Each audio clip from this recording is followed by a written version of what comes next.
The following is an Operation Podcast production.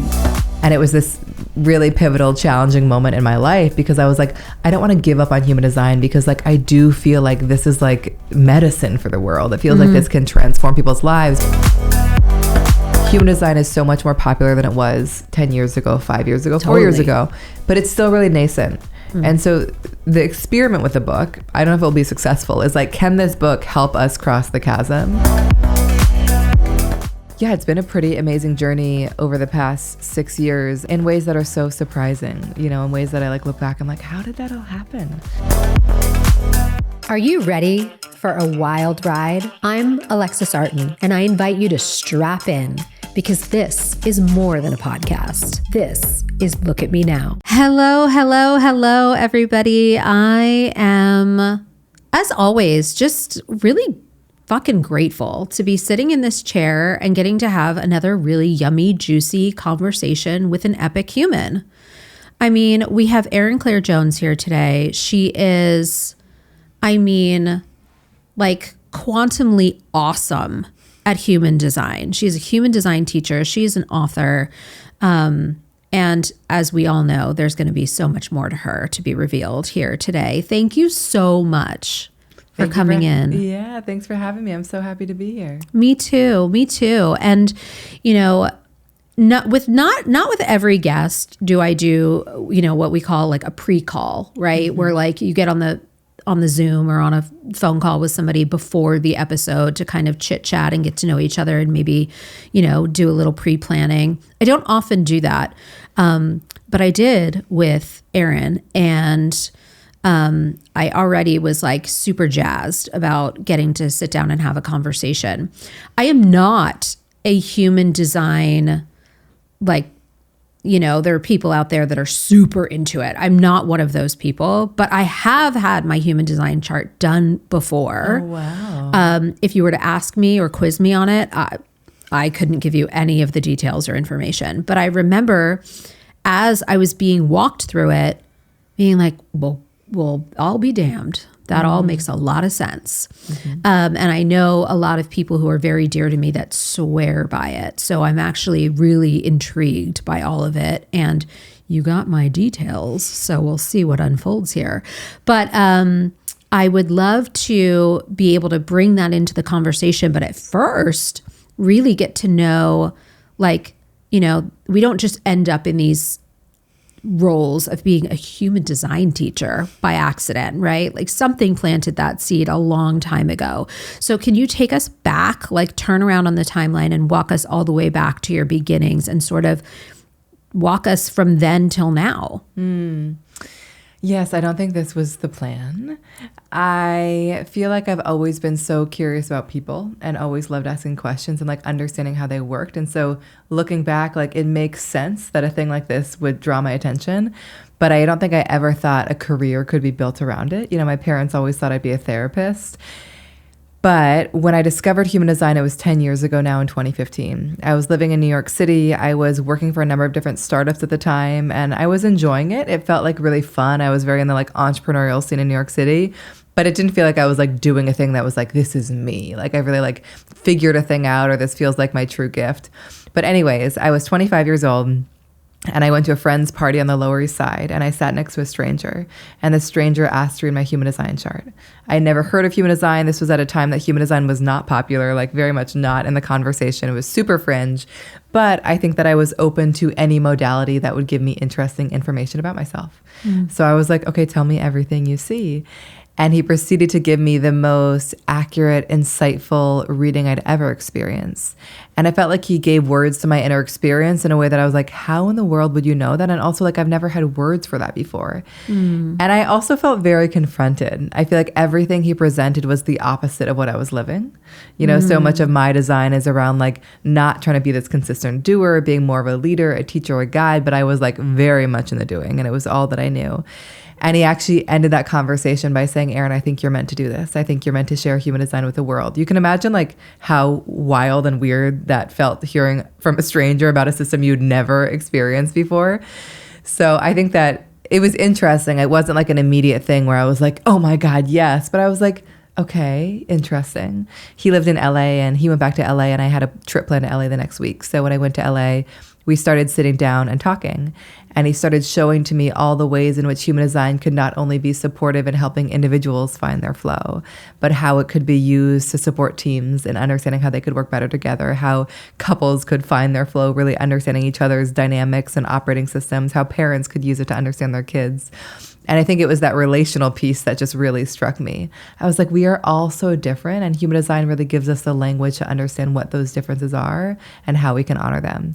So it was a slow build, but we decided to work together, and I ended up leaving those consulting the consulting projects I had and going in full time with him. And that's how it all started. You know, there have been, as you can imagine, many ups and downs and twists and failures and successes since then, but that was the beginning. Wow. So it sounds like there was a predisposition to being emotional, empathic, sensitive, intuitive. I mean, if the conversations at home were even around like, well, then maybe she'd be a therapist or whatever. Is that something that it has always been innate in you? Yeah, I think that it's so funny. It's hard to not look at my life through the lens of human design, but my type in human design, and we'll give you guys links to look yours up to later, is a projector. And projectors are very oriented towards the other. Like, they're really here to kind of support and guide other people. So I would say my orientation for most of my life has been like, how can I help other people? Like, how can I, ask questions that are actually supportive to them? Like, how can I really get to know them? How can I make them feel seen? How can I be a good friend to them? So I think that when I think back to high school, like, it was just like my role was like everybody's best friend. It is funny because it definitely got to a point where it was like, I don't think I actually felt seen by anybody. It was very one-sided in that way. I was wondering about that. There was a return later in my life to like, oh, reciprocity is also a thing.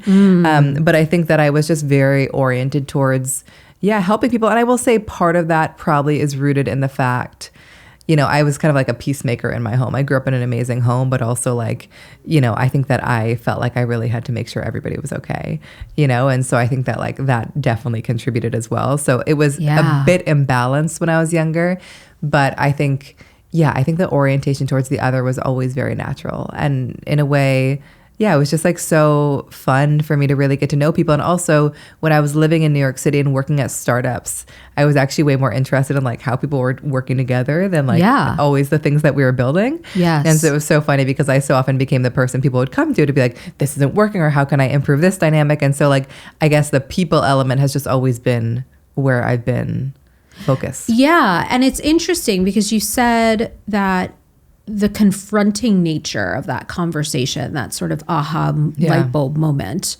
was that you had been so caught up in the doing. And I'm quite certain there are a lot of people that are listening to this right now that feel seen in that comment, right? That really resonate with that idea of, well, how do you not get caught up in the doing, right? Yeah. Like in this world, right? And with all the roles and responsibilities that we all feel called to play in, the various areas of our lives, how do we not get caught up in the doing? And, what was it that got you caught up in the doing when it was so the antithesis of your nature?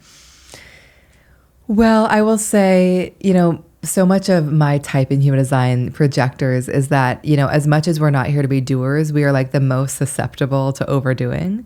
We just are like trying to keep up with everyone and everything around us and often don't know when to stop.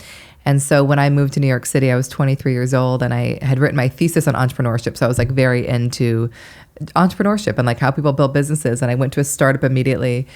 And I just fell into this very entrepreneurial scene in New York City. And like the vibe of that scene was very much like, let's work really hard and also let's like party really hard. And there was just like, it was so intense and like honestly in such a fun way. Like I love that was my 20s. It was so intense. But like, I think that like, I just don't think I really knew that it was like okay to stop. And so I think when I heard that, I was like, no, I like find success by just being relentless, by just like going really hard in every area of my life. And I feel like I went so hard that I don't think I realized how tired I was. I think after I met my first teacher and first business partner, I actually ended up going to Bali and building the business from there. And it was so different for me to be in an environment that was, for me at that time, very supportive of slowing down a bit. Yeah. And that actually felt like a pace that was far more natural to me. So I think that I was in a community that really valued that. And I was also in a city that also really embodied that. And I think that I just was like, this is me. This is who I am. I have to stay going at this pace. Fascinating, right? Just the way, I'll just say, like, the universe guided you, right? To that remembrance, to the ability to listen inwardly, deeply, to your own truth, to your own rhythms, to your own pacing, to what was actually supportive and nurturing and nourishing to you, versus that, external pressure cooker that forces us to go faster, harder, stronger. And we're all susceptible to it, and especially in the startup world, right? Like the go for the American dream. The pacing can be brutal and unforgiving and relentless and fry your nervous system. No wonder you're exhausted. But it's funny how, like, somebody who's listening to this that's stuck in the doing is going, well, I'm not getting on a plane to Bali and being able to, like, embody my slowness. Yeah. What do I do? Yeah. What do I do? And what would you say to somebody that's sitting in that? Well, I think that, like, one, I think your human design is a way to help you know how to use your energy more sustainably, because we all have different energy flows. But I think one thing that I've learned personally with my design specifically is that my energy is not meant to be consistent. Like, it's meant to ebb and flow. I'm meant to have periods of inspiration and periods of rest. And so I think where I would often get stuck is that when I started to feel tired, it would feel like I've got to, like, figure out a way to keep going. And I think that, like, that was just diminishing returns. The things I created from that place were not actually that great. And so I think a big lesson for me has been, like, when the energy starts to dwindle, give yourself a moment. Let the energy rise back up naturally. That's not always feasible. I have 2 really young kids right now. Like, I'm launching a book. Like, the moments of rest are few and far between. But I think what I've learned is that taking small pockets of rest wherever I can makes such a difference. And so what I would say to that person is, like, give yourself a moment, give yourself 5 minutes to be unproductive. Like, I think where I got stuck is that I felt like even rest had to be productive. When I slowed down, it was like, what podcast can I listen to? What course can I take? What laundry can I fold? And I think it's really, I don't know, somewhat revolutionary to be like, what if I don't produce anything in this period? What if I take 5 minutes to, like, just lay on the bathroom floor, to have a moment to myself, to drink a cup of tea, to, like, go on a walk, to, like, not look at a phone or any kind of external stimulation. So I think giving myself permission to, like, ask for those moments and take those moments has made a big difference. And I would say a big lesson for me is that the more rested I am, obviously the more effective I am, the more creative I am, the more efficient I am, the more inspired I am. So I think when I push really hard, which I'm still very susceptible to doing, I, like, also am not really accessing my gifts at all. Gosh, you're really highlighting the dysfunction that our society has with rest. And yeah, totally. I say this with air quotes, right? Like self-care. Yeah. But also talking about the lack of balance that we have with what it means to have those moments of rest. Even at the bare minimum, we're not even talking about restoring absolute balance here. We're talking about 5 minutes, right? Which people who are so burnt out, that 5 minutes becomes 50 minutes of doom scrolling on their phone. And to your point, it's not about, checking out on an electronic device, but actually going out in nature or being in your body and really resting, or on the bathroom floor, or whatever that looks like. Yeah. And we're a busy culture. We're busy people. And I think it's like we do wear it like a badge off, and I definitely did, and so there's just something around, I don't know, I think it's worthwhile asking yourself, like, what is the thing that would actually feel the most nourishing? Yeah. Like, I feel like 2020 was a big turning point for me because I had loved fiction when I was younger, But then like, you know, in my 20s, I was like, every book I had, like I'm reading has to like serve a purpose. So like I would like, every book has to like contribute to my human design business. Like it's a business book, it's a human design book. And like fiction was just like not even like in the realm of possibility. Yes. And I remember my husband telling me in 2020, he's like, you know, the best thing we can do before bed for our brains is to read fiction. Because like when you watch TV, it's like the world is, which TV is great, but like the world's being imagined for you. But when you read fiction, like you have to imagine and create the world within. And it's just like so good for your brain to do. And so we started reading fiction. I remember starting to read The Hunger Games, which I had watched the movies like back in 2020. And like, I just like have been on a tear since then. Like I think fiction for me, not true for everybody, is one of the most nourishing things that I can do, you know? And so like, and one of the most restful things I can do, like being on the couch in the middle of the day, which doesn't really happen with kids at this point, but like at night, reading, it's like, there was just nothing more restful for me than that. And so like, I just think there's something around like, what is the thing that actually feels nourishing to you? And I think it'll be different for everybody, but that was one. I love puzzles. Practice. Yeah. Oh my God. I have a friend who loves puzzles. And like, I love puzzles. For her, it's, I mean, love puzzles. A great example. But it's true, because I have this conversation with my kids all the time where I'm like, you can't let a screen do all your thinking for you. You can't always have something outside of you doing the creative work and, you know, dictating to you what it is to be entertained. Like there is a creative force inside of you that is atrophying. Can you imagine? I'm talking to my 6-year-old. You're atrophying your creativity. No, but I mean, of course I say it in ways that they can understand, but like really that's the essence of the message is like, use it or lose it, bro. You know? And we are, I mean, in this society, so much of that, the work is being done for us. I mean, to AI, dear God, here we are, right? But like, really, there is so much juiciness to that creativity. There's something so deeply satisfying and nourishing that is being stripped from us if we're not actively cultivating it and working on it. It's true. Yeah.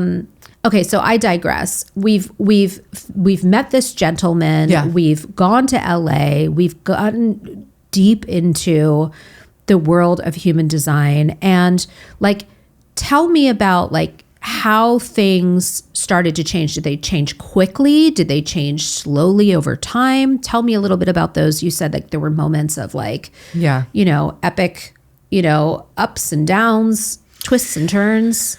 Well, I think that I didn't totally anticipate, I don't want to say the challenge, but the challenge of building a business. Like I'd never built a business before. Like I didn't totally know what was required. So I would say when we first started our business together, this was 2015, we started working together. Our focus was exclusively on bringing human design to business. I came from the world of startups. I saw how dysfunctional people were. Like it just felt very clear that like this is an amazing tool to help people understand each other. That obviously can be extended to now relationships, families, all the things, but that was our focus. Looking back, bringing human design to business is not really the place you start. Maybe a thing that comes a little bit later on, and no one knew what human design was at that point. So we just really, I think, struggled building a thing that was sustainable. And, you know, nobody, like I said, knew what human design was. So it was kind of like an uphill battle educationally. Like I felt like I was still getting my footing in human design. My partner at the time had been studying for 10 years. So he was really my mentor. We were kind of doing things together. But I was still learning to trust myself. And so we did that together for 2 years. And like, I look back on that time, like it was a very positive time, except for the fact that I couldn't really figure out how to support myself. You know, so I had an apartment in New York City, very small apartment in Greenwich Village, and I was Airbnb-ing it. And that was basically like how I supported myself in this time. And then basically I reached a point in 2017 where we were just like scraping by as best we could, but also excited about what we were building. And I hosted this retreat upstate outside of human design, this sound ceremony. And I had this guy come who I never met before. His name was Rodrigo. And after that retreat, he asked to have coffee, and he told me that he was opening this big co-working space in New York City. He was a real estate developer. He bought 3 like huge buildings and basically wanted to open like a conscious co-working space. And he was like, Erin, I really want you to help me build it. And I was like, you literally know nothing of my background. Like, why me? He's like, I don't know. I like need you. And my human design, I know we haven't gone into it, but it's all about being invited into things. So just like I was invited into human design by this stranger, I was also invited into this new endeavor. by Rodrigo, and he loved human design. He knew I was building my business at the time. And it was this really pivotal, challenging moment in my life because I was like, I don't want to give up on human design because like I do feel like this is like medicine for the world. It feels like this can transform people's lives, but like I don't know how to build a business around it. And also like I don't quite know if people are ready for it, or I haven't figured out how to communicate about it in a way that lands. And this person's offering me an opportunity, and like there's a salary and it's stable, and like I do kind of need that. So it felt really right, even though it felt confusing. And so I ended up ending that partnership, closing down the business, handing that over to him, and saying yes to this new opportunity. How did he feel? I'm just so curious how your mentor felt about that, because he really he had a deep commitment to this was your calling. Totally. He didn't feel great about it. Not that like he was like, I think he knew that I would find my way back to human design. I think that he felt like, you know, I was walking away from this thing that we were building. Sure. And it's true, you know, and it was so funny. It's not funny, but it is just like the human design is very hilarious in that it can outline these dynamics that sometimes we want to ignore, but are very real. Yeah. Like I was 25, he was 50. We both have this part of our designs. This comes from our profile. If anybody is human design fluent, this is our 6-2 profile. And it's around the fact that for me and him, the first 30 years of our life are just like trial and error galore, just like throwing things against the wall, seeing what sticks. Yeah. Then like 30 to 50, it kind of starts to stabilize. 50 is kind of when you're meant to hit your prime. So he was here like hitting his prime. I'm here in like the most experimental phase of my life. And when we first started working together, he's like, this is not the time for me to partner with you because like it's going to change. And I was like, you know, very idealistic. I was like, no, we are in this for life. Like we've got this, you know, like I was 25 years old. So like, I think when I walked away, it was like, so like I was in this moment where I was like, we really gave this a shot. We haven't figured out a way to make this work. I think that like, we've got to, you know, see what's next. And like, so I think we kind of knew that it was in the cards, even though I think that we were both resisting it. So fascinating. Yeah. You know, like, again, I was just like, that's not true. And it's like, I mean, human design is so annoying in that way where it's like, God, I'm fighting so hard against it. And it's like, and yet, yes, and life yet, is course. easier when I honor my design. So anyways, but that was definitely a hard transition. Sure. Yeah. Sure. And then you go into this new partnership, and what happens? So then I'm brought into this role. I was the director of programming for this space. It was called the Assemblage. For anybody familiar with that era in New York City, it was pretty special. So I started working there, and it was honestly just like so fun. It's so fun building things. It's also like fun building a very physical thing, like watching a building come to life. So I started in July of 2017. And, you know, I was still like listening to and studying human design every day, but I wasn't offering sessions or anything. I didn't really feel like that was allowed. I remember organizing a talk. I organized a human design talk because I was the director of programming there. And I brought in these 3 human design practitioners, and I'm sitting like holding the iPad with the human design chart. And I had multiple friends come up after. They're like, why are you like not part of that conversation? I was like, oh, like I couldn't do that. And they're like, are you joking? So anyways, it was December 2017. I was in Mendocino, California with my boyfriend, now husband, best friend. And we were New Year's Eve, and we were sitting at a table, and he was like, Erin, like, I understand that you failed with human design. I get it. He's an entrepreneur. He's never worked for anybody. And he was just like, it doesn't mean that you can't do it again. Like, it doesn't mean that like you failing means that you'll fail forever. Like, I think that you've got to give it a shot. So basically, he built me my own website that weekend. I went back to the founder, Rodrigo, of the Assemblage, and I was like, I love this work, and I want to start my own practice again. So we negotiated a schedule where I would see clients until 2 p.m., and then I would work from the Assemblage 2 till 10. A lot of work, but like I was like, I need to build this thing. I put my first human design talk on the calendar as the director of programming. So nervous. And that first talk, 400 people showed up. You know, you can imagine I'm just like, I just like didn't know what to do. But anyways, this is all like long story short. The thing that I felt like was me walking away from human design, you know, by joining the Assemblage was the thing that actually breathed life into it. I think that I ended up building my practice there for the next 2 years, and all my clients came from that space. My community grew. You know, I had these kind of dual practices going. By the time that I left the Assemblage in 2019, I was making way more money on human design than the Assemblage, and I felt like I really was just like, I felt like I could do it. And so that was such a lesson for me that like, our lives can take us in such unexpected directions. Like that opportunity felt right in ways that I couldn't explain. And looking back, I'm like, of course it did. Like that's the thing I needed to build my confidence, build my practice, build my community, and actually kind of just like begin doing this thing in a bigger way. I'll also say, just for those listening, because I feel like there's a lot of advice out there of like, if you find your calling, like just go do it, quit your job, do your thing. Like, I think for me, the pressure of building a business from scratch without any income was a lot, like making money from it immediately. There was something that was so much more organic about having a salary that I could rely on and then building it on the side that I think allowed me to grow it in a way that just felt way better. And again, allowed me to grow it to a point where I could leave with confidence. So, well, it reduces the desperation, right? Totally. The scarcity mindset, Yeah. and that the energy of scarcity is not you building a business of abundance. yes, of course. Right? Rooted in that. And it's hindsight is 2020, Yeah. right? It is something that I talk to my clients all the time about, is that whatever we try to clamp down on, right? Whatever we hold to as, what we want to keep or what we want to get or what we don't want to lose, anything that we clamp down on, you're putting a limit around, right? And that is like trying to arm wrestle the universe into submission. Like the universe could have something so much greater in store for you, but you're almost arguing with it and trying to tell it what you want. Yeah. And that's like, don't bet against the house. Like, what are we doing here? Right. Totally. And to your point, like when you surrender and you let go, and I'm not saying give up, there's a difference between surrendering and letting go and giving up. Yeah. Right. But like meeting the universe halfway, meeting it by taking the next most aligned step or action that is really in support of where you most desire to go. But also, to your point, there was something, I think it was Hugh MacLeod's Sex and Cash theory that I learned about, I think from Rich Litvin. But basically, it's this idea that there is a sexy project and a cash project, right?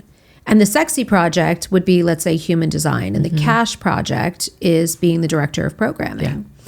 And it helps people who do have, let's say, a passion, a purpose, a calling to do something other than what they're doing. But to your point, it doesn't necessarily make sense to take that full leap. Yeah. Because you're not supporting yourself in all the ways that you need to be supported. And that may mean financially. Totally. It might mean stress. It might mean, sleep, because there's not enough hours in the day to do both, whatever it is. Yeah. Giving yourself all the support and resources that you need to be successful until the scales start to tip, until, the cash business isn't even as profitable anymore as the sexy business. And there's something to be considered in there, so that you don't necessarily it doesn't have to be one or the other. Yeah. You get to have both, and it's sometimes just about timing. Totally. But I think there's a moral here in co-creating your reality, not just showing up and reporting to life, but actually creating your life, and betting on yourself, believing in yourself, but not to the point that you're sacrificing yourself either. Totally. Hey fam, it's me, Alexis. Quick pause to shout out something that's not just a sponsor. It's my creation, Soul Sway Practice. This is the evolution of fitness. Think of it like microdosing your own neurochemicals, dopamine, serotonin, all the good stuff. No substances required. Soul Sway takes what's dulled and deadened and brings it back to life. It's multi-dimensional self-care, movement, mindfulness, meditation that lets you actually hear yourself again, because our lives are loud, compartmentalized, draining. This is your time to come back online, set to curated and kick-ass soundtracks and cinematic backdrops that help remove the outside noise to tune into what matters most, you. This is your time, your practice, your life. Let's make it yours. With subscription-based classes, on demand, or courses, design your practice to not only fit, but enhance your life. Go to soulswaypractice.com and use code LAMN50 for 50% off your first month or year. You're welcome. And it is, like you said, I think it's a balance. Yeah. You know, like I think that I was very ready. I felt like I couldn't do it again because it hadn't worked. And I really needed that reminder from my partner being like, it not working once doesn't mean it won't work forever. Like the timing could have been wrong. Like you were young, you were figuring things out. So like that was such an invitation for me to like bet on drop the myself shame. again. Yeah, totally. I'd be like, so what? Drop I the story. failed. Yeah, like And let's not even call it failing. Yeah. Let's call it, you know, you did an experiment. totally. You got the feedback. Yep. You needed to go back to the lab, Yeah. rework the experiment and try it a different way. Totally. You know? Right? It's I was actually having a call with a client last night and talking about how right now she's experiencing a difference in how she's showing up to her work because she's not holding these expectations over herself, right? About the outcomes of things. Mm-hmm. That's what we've been working on, right? And how she gets to show up as a completely different person because ultimately she's not holding herself to perfectionism, to a certain outcome. Yeah. She's approaching it as an experiment, which really at the end of the day, what does that lead to? And this is for everybody listening, to avoiding the thing that we're all the most scared of. And by the way, it's not that we're going to get in trouble with our boss. It's not that we're going to lose money. It's not that we're going to lose love or, you know, whatever. It is that we will be alone with ourselves after it's all said and done, and what we'll do to ourselves when we're alone with ourselves. The abuse that we will heap on ourselves. You idiot. You loser. You really did it this time, right? But to your point, if we don't choose that narrative, if we choose the narrative of, I am so proud of you, good for you for getting out there and trying. The way I would say to my son, or you would probably say to your children, I'm so proud of you for trying. And it doesn't mean that you failed.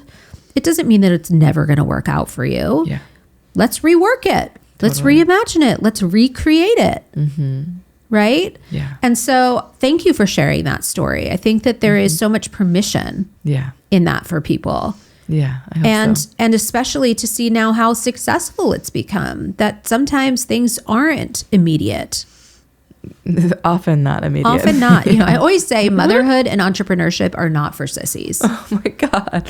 They're so hard. They're and so amazing. hard and Yeah. so amazing. And to do both at the same time, it's really quite something, isn't it? It really is. Oh, good Lord. I know. Oh, gosh. Okay. So now you've created this magnificent, flourishing business to Yeah. the point where you're able to say adios to the day job, right? And go full time into this world. Yeah. And you've basically been off to the races ever since. That's right.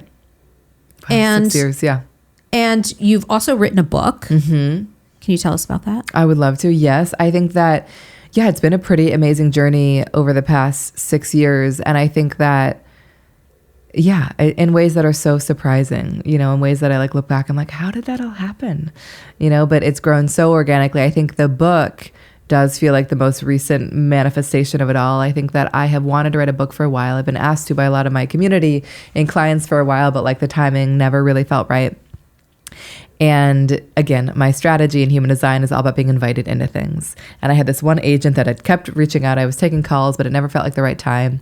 And after my first daughter was born, I was like, now's the time. And so I met with her and I was just like, loved her. And so we worked on a proposal while my daughter was growing her first year. And then we sold the book in December of 2023. And the idea for the book was not this human design textbook, which exists, and there are many of them.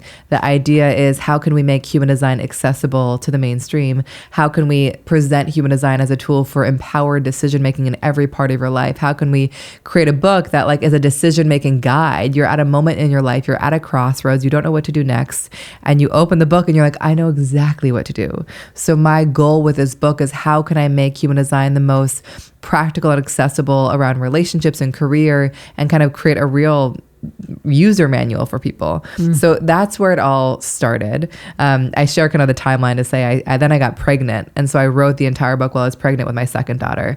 I delivered the manuscript 2 weeks before she was born, and they sent back the edits 2 weeks after she was born. So anyways, it's been like parenthood and book have been a lot of birthing, a lot of creativity, very entangled. But I'm really excited about the book because I'll say that, like, you know, this is another lesson around, I honestly don't know the lesson here, but I'll say that, like, I was so tempted to write a book early on because I felt like I had a lot to say. I'd been studying human design for a while.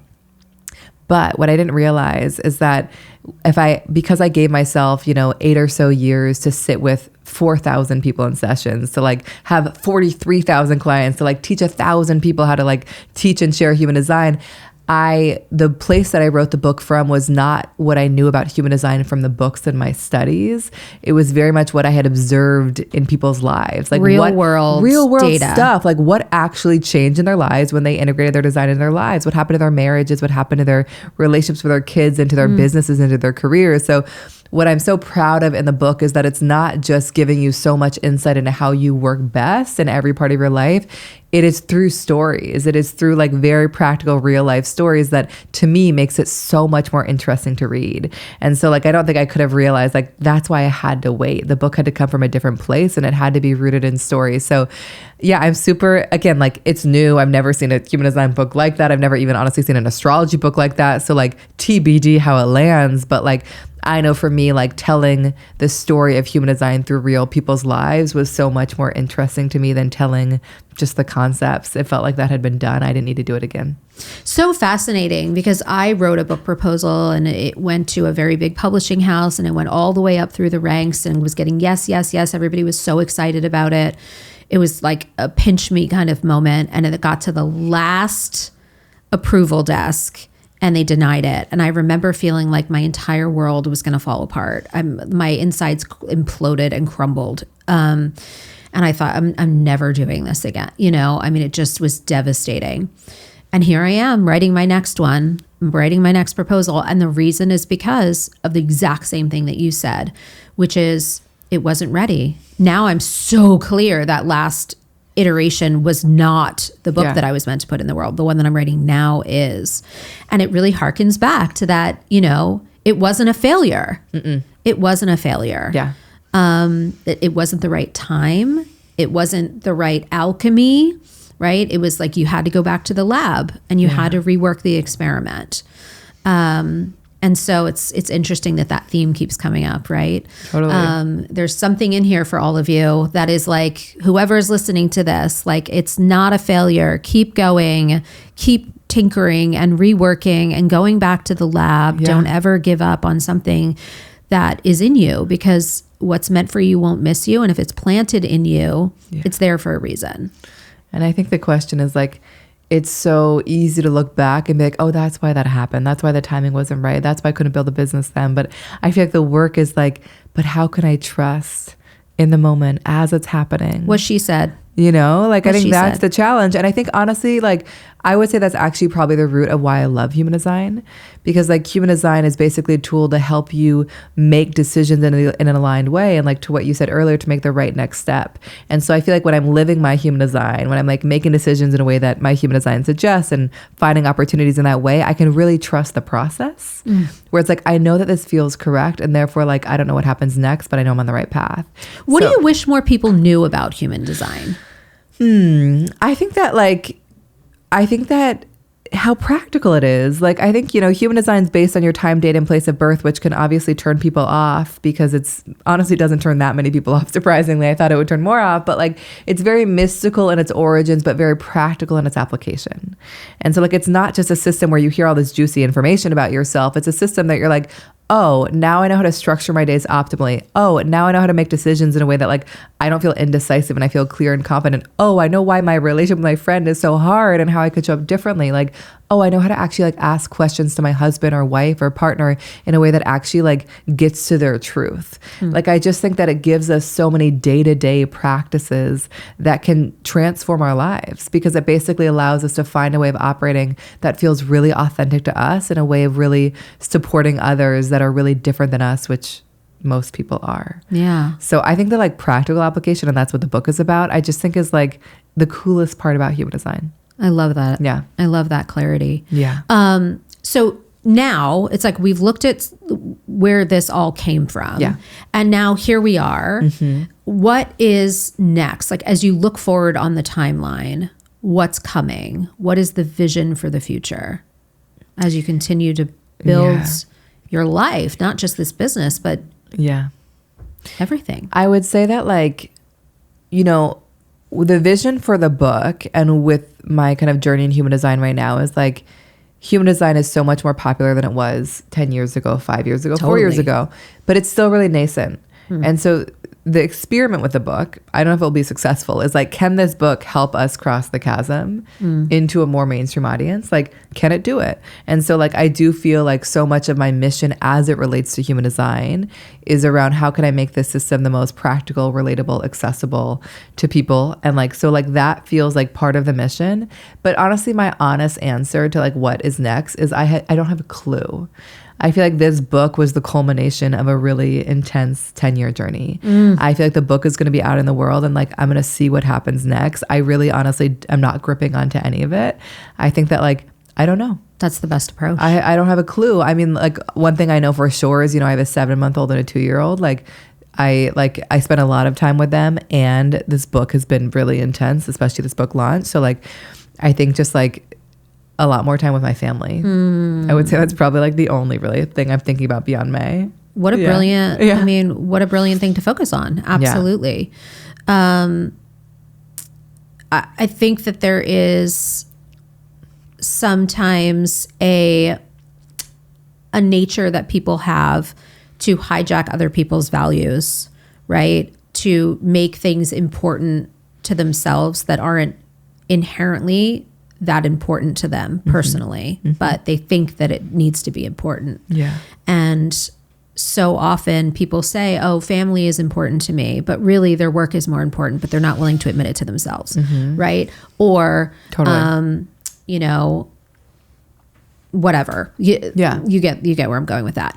But it really is so beautiful when people give themselves the permission to go, this is just what I want to focus on, and the timing feels right for it, and it can change. Yeah. And I'm going to embrace the truth of what is in this moment. And it's okay that there's been a lot of work while having a baby. And it's also okay that the work gets to fade into the background a little bit, and the focus gets to be on family. Yeah. And especially as women, we so often feel such an immense amount of pressure to be all the things all the time. But, you know, it's just a beautiful reminder that it's okay for certain things to come into focus and other things to fall in the background based on what's true for you. And also what's true for you in the moment. I think the piece that's been most surprising to me as a mother is like, I had so many ideas before becoming a mom of like how I would want to balance work and business and all the things. And like, I guess every season calls for something else. Absolutely. Like there are some seasons where it's like, I need this. And then the next season, I'm like, just like nature, everybody. Totally. Like, I just like, we don't know until we're there. Yeah. And like, I know the balance is important, but like, it keeps shifting, you know? And so like, I think that I also have to remind myself of that. Like, I do have ideas of what I might want, and like, it's going to keep changing. Absolutely. And that permission, that not closing your fist on it and gripping it and having it have to be a certain way. That's right. Oh gosh. Okay. Well, I'm like, we could just keep talking forever. But I'm going to pose our final question to you, which is, imagine that you have a mirror in front of you. And in that mirror, the only thing that comes into clear focus is your relationship with yourself, that internal gaze.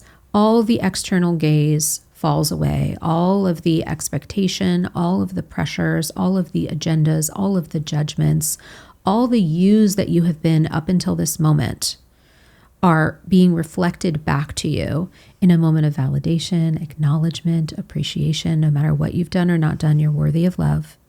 What is it that is said to you, or do you say into that gaze?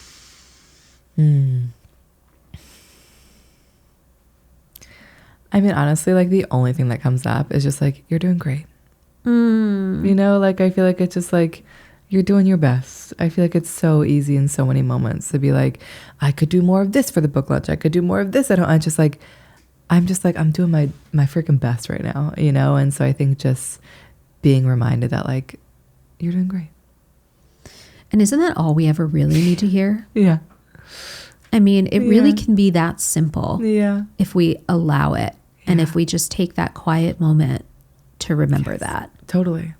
Especially when it's just like, it's like, oh, I could be doing more. It's like, you're fine. You're fine. You're fine. You're doing great. Yeah. You're doing okay. You're doing great. I mean, my nervous system just was like, oh, thank you. Yes, I mean, you're right. I am great. Thank you. I know. Thank you for that reminder.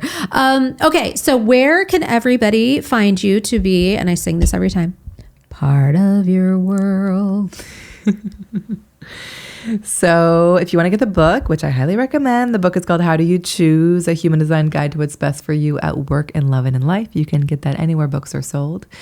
On our website at humandesignblueprint.com, you can look up your design if you're like, tell me my design. We also sell hyper-personalized guides all about you. So that's a really great place to start. We have a discount code, which is LAMN, right? Yeah. Okay. That's short for look at me now. Yeah, just in case you're like, what is LAMNA? In case there's no rocket scientists out there that are struggling here. And then I am on Instagram at Erin Claire Jones and at Human Design Blueprint.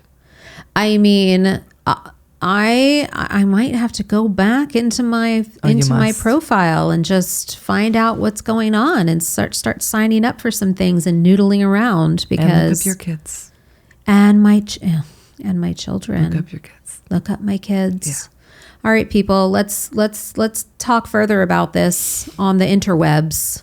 Okay, let's get on our little DMs and our emails and our chat WhatsApps or whatever we're doing, and let's start talking about our human designs and supporting each other with these practical tools. Yeah. I love it. God, pinch me. I get to just sit here and talk to cool people. I love it. I love all of you. Like I legitimately do. Thank you so much for tuning into this podcast and being part of this totally awesome Look at Me Now community. Please stay in touch with Erin and keep an eye on all the magic that continues to come through this woman. And we'll see you next time. Bye, y'all. Join us for Look at Me Now wherever you listen to podcasts. And be sure to share, like, and subscribe.